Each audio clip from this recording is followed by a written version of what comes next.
Alright, what we have here is my family's Colt 1911 .45 automatic. First and foremost, do a safety check to ensure that chamber is clear. Don't know if that camera can get it. Probably not. It's clear. It's clear. I've been handling this thing all day and it's clear. The 1911 is definitely the iconic American handgun. It's I don't know, it's just a cultural icon used in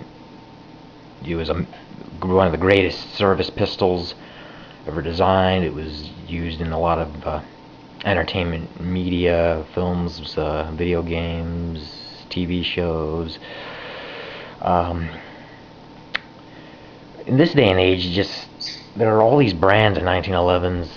Colt, of course, Springfield Armories, Timber, Apparel Ordnance, Rock River Arms, Ed Brown, Les Baer, Wilson Combat. I don't know.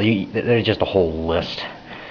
But all these big name companies wouldn't be raking in the dough had it not been for the genius that was John Moses Browning. Now, for those dedicated and devout gun enthusiasts, John Browning needs no introduction. And for you fellas out there who are interested but not as knowledgeable, John Browning is, for all intents and purposes, the father of modern American firearms. The 1911 is without a doubt his most celebrated design, and just like all his other guns, they were favorable because of simplicity, durability, and of course that good old American stopping power.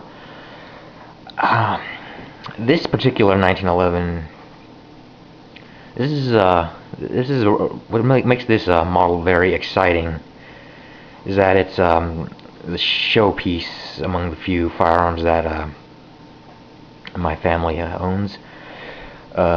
This is actually a family treasure, which was purchased by my great-grandfather back during World War I.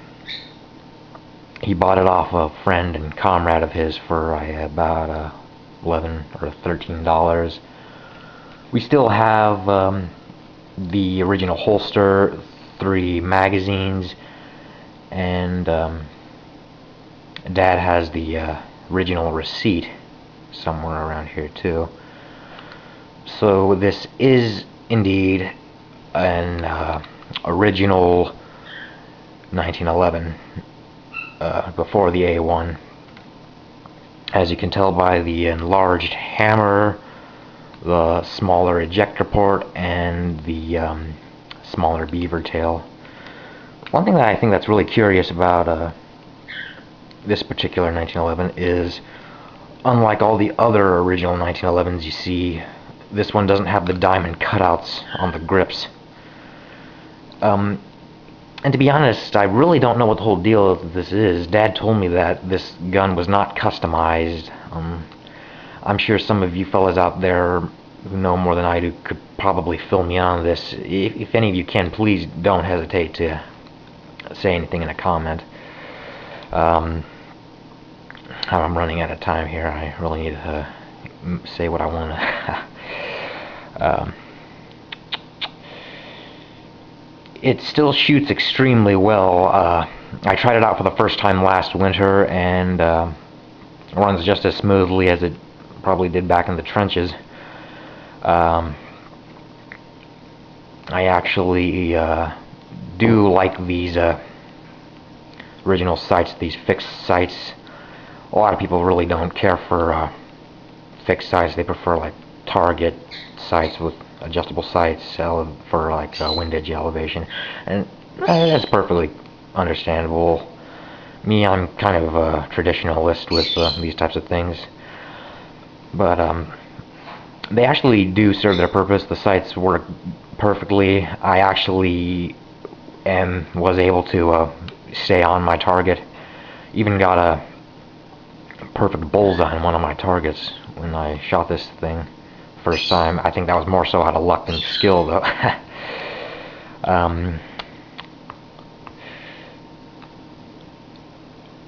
Well,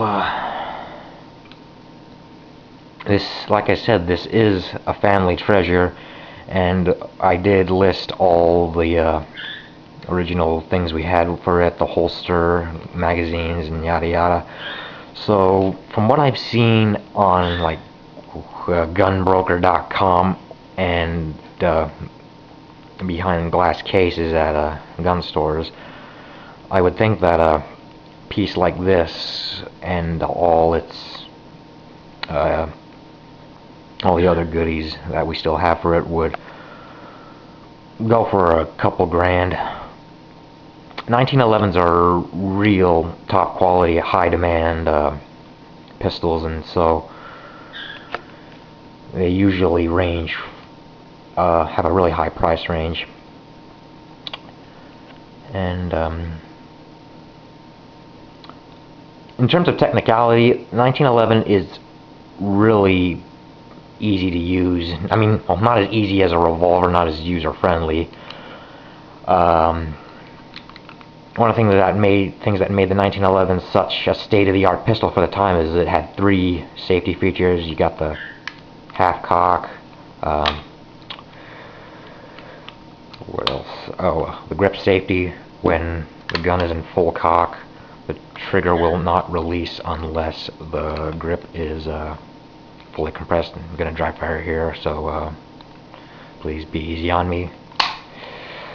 And of course, you got your thumb safety, for which only functions when the hammer is in full cock.